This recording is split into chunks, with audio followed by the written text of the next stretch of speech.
I'm actually carrying everything in my heart. But just for your fellows' sake to think, oh, gee, how much did it cost to get Pete Smith here? Quite expensive, actually. I got the front car parked out the back here, and anybody wants to go past my picture on the door there, just come and see me get a large picture of you outside my door. There's also a portrait of me up the on the side of the wall there, but if you want the live version, that's $5. I'm privileged and honoured to be amongst this distinguished group here. You know, it's amazing how Te Rarawa do it. You're walking along the street 1 minute and they go, oh, bro, what you doing next Thursday? And you go, oh, nothing, or I think, or we do several things up here. We go out there, tautoko, ngā hui katoa. Oh, yeah. Have you got anything for our hui at the summit? I said, well, I can think of something. So what began from a kōrero, and I said, yeah, I want to get out there and pump this whakaaro. I got something in there. But as we got closer to this event, ooh, I tell you what, I started to get witty. Oh, next minute I was talking to people up here going, yeah, I thought you said it was what's on the program? How long have I got? When are we starting? What's the kaupapa? I'll ring this number. And then I rang this number and I said, oh, kia ora, where are you? I'm in Wellington. The moment they said Wellington, oh man, we're in for a big show. We're in for a big show.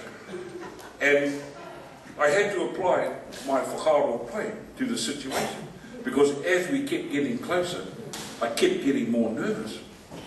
And I actually could have thought of any excuse not to attend. I told a teka and said, well, you know, I have to take my sick uncle to the doctors. Or we're having a hui at our marae committee because we're suffering. What are you suffering? Post-settlement stress. Well, what's that? I said, that's unhappiness across the motu.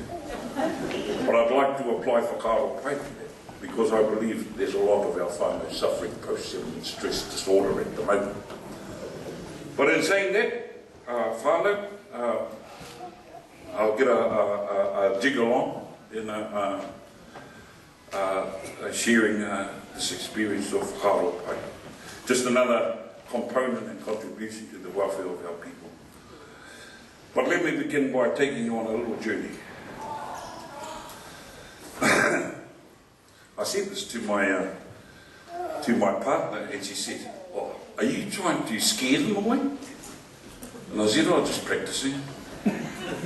Just practicing. I said, oh, I haven't got much time, I've got to give them a whack. I've got to give them an impact. It's something like ngā hau just before me and everybody else. I've got to reach up there and reach to those echelons of effort and experience and wisdom that they've just given to evils. I've got to get up there too, so here I go. Ora whanga te mauna, ora ni heke te aula, ora maharatanga te maraina. Ko patu pina ki rau ko Ngāti Hine aku hapu, ko te Rarawa te, ko Pete Smith. I was born in Auckland and raised in Manukau Herakinu. I was molested at 7. I was raped at 11. I was asked to leave school at 13. I saved $100 and went to Australia and ended up living on the streets of the King's Cross with pimps, prostitutes and druggies. I came back to New Zealand at 15, got my cousin pregnant, married at 16, robbed a post office at 17, tried to commit suicide at 18. I'm in and out of trouble with police for the next 5 years. My father dies when I'm 23. I divorce at the same time. At his tangi, I have an epiphany, or some might say, a dada moment. My auntie Amy reckons I should get off my high horse and stop being an arrogant, spoiled, selfish brat. I believe her and give myself up to the police for outstanding convictions and sent to jail. I want to start a new beginning. At 24, I'm given pre-release and I joined a rehab program run by Don Selwyn, Muru Whakanui Skipworth, Georgina and Brian Kirby. It was the performing arts. I'm like a bull to a red flag. I take to performing arts, create a lukewarm celebrity status in the TV and film industry and collect 3 Film and Television Awards for Best Supporting Actor. I met my present partner and have a chance to redeem myself through a second time, try to get it right after the horrible and tempestuous, violent first marriage. I have a child from that relationship. She hates my guts to this day. I have 2 mokos that I never get to see. I hope one day she can forgive me for my behaviour. At 25, and for the next 25 years, my partner and I have 4 children. I'm adamant my children aren't going to suffer the same fate I did of having no education, not having to resort to criminal behaviour to survive. What I thought was protection and providing for my family morphed into control, domination and fear. My present partner was to tell me it bordered on obsessiveness. I never saw it like that, I told her, until I realised my behaviour was born out of fear. The fear that I didn't want them to experience a similar fate that I did. For the last 25 years, it's been a roller coaster ride of highs and lows to cope with feelings and thoughts that affected me most of my life. Low self-esteem, guilt, shame, just to name a few. And not forgetting the rage and violence against my family and them turning into a bumbling mess. I'm 54 years old now, and over the last 5 years, the emotional and physical has taken its toll on my life. I suffer hypertension, gout, polycystic kidney disease, atrial fibrillation, obesity, severe depression. I had several sessions with professionals to combat my depression. I've been on a sickness benefit for the last 18 months. And through the power of my thinking, I managed to paralyse myself. So it only stood to reason if the power of thought can take me down, it must also work the opposite way and lift me up. But how?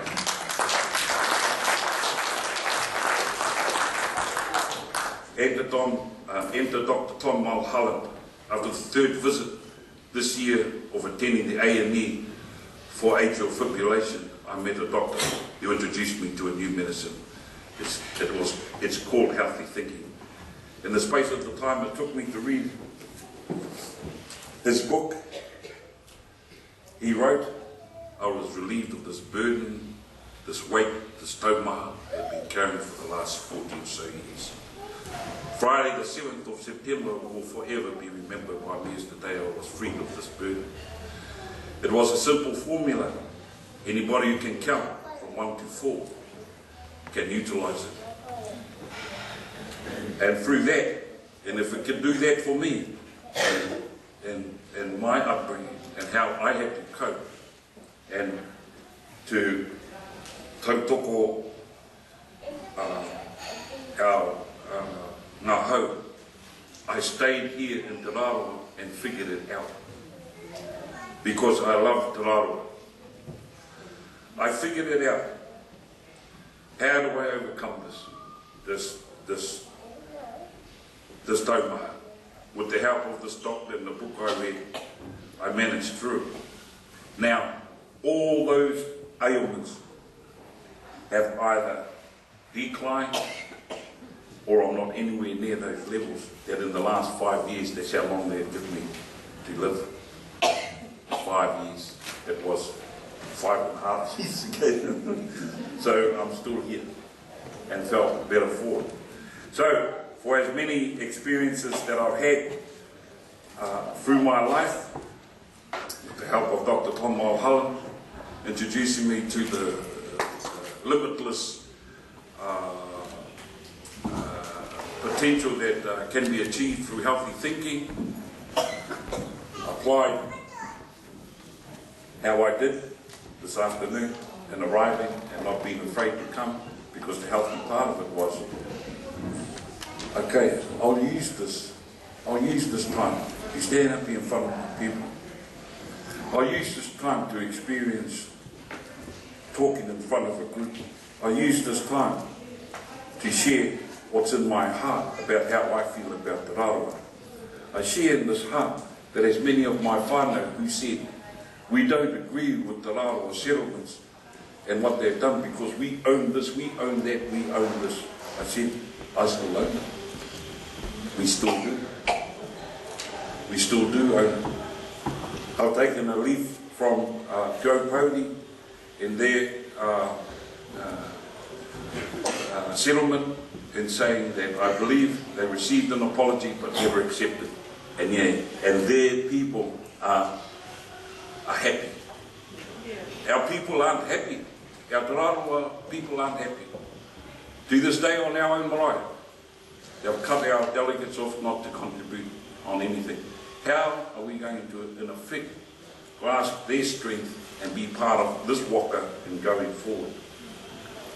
By utilising everything that's been spoken here today, Whakaaro pai, with the flick of a twinge of these thoughts that burdened me for all this time, that triggered all these aspects of my life. I can't regret what's gone on. I can only apologise to my family. All my children have been successful in education. I have 3 working out there in the workforce. I have 1 at university and 1 about to attend university next year. That's the only example that I can show our people. I saved a young girl's life last month who rang me up and said, "Uncle, they just saved me from hanging." And I said, "I'll be there in 5 minutes, baby." And without talking or anything like that, I just said to her, "Who was it? Who did this to you to make you feel like this?" She told me who it was, somebody close. I said, "Baby, how do we turn that into a healthy thought? How do we convert that?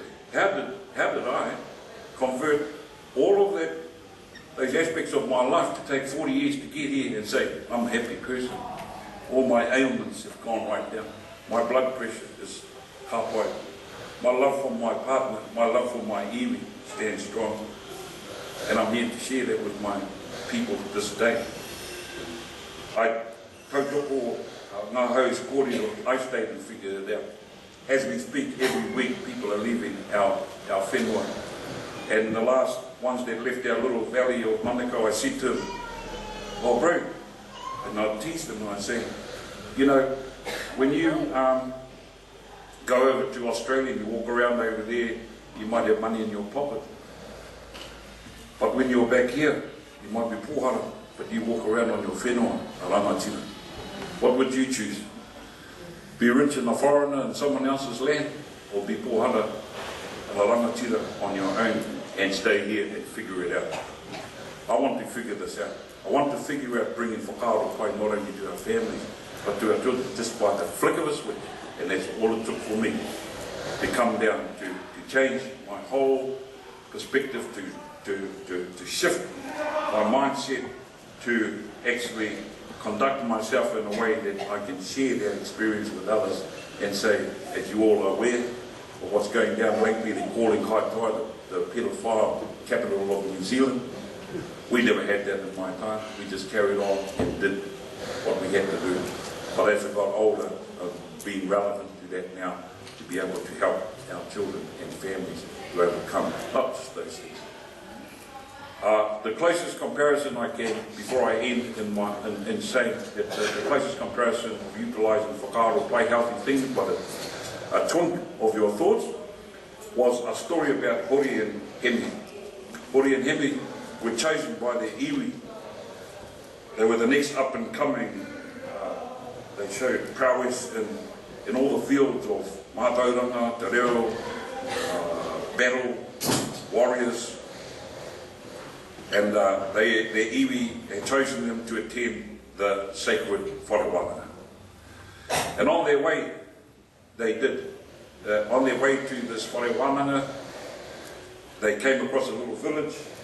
The village was a middle of the road, was a muddy track. There was up to their knees in dirt, and they saw this wahine trying to cross the road.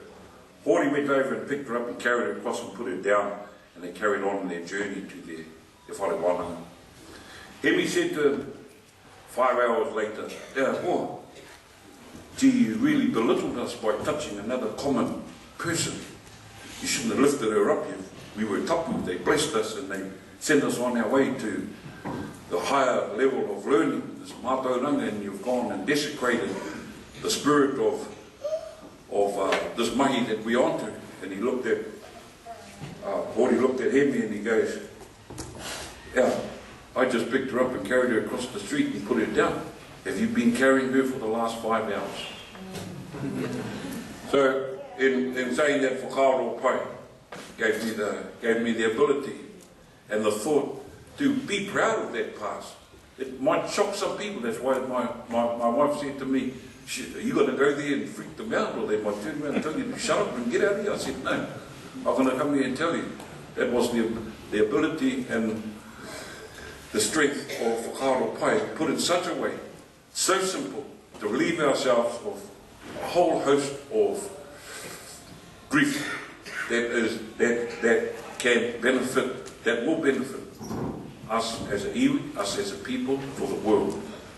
So I leave you with that, on that note, e te whānau, tēnā no koutou katoa, kia ora mai tātou.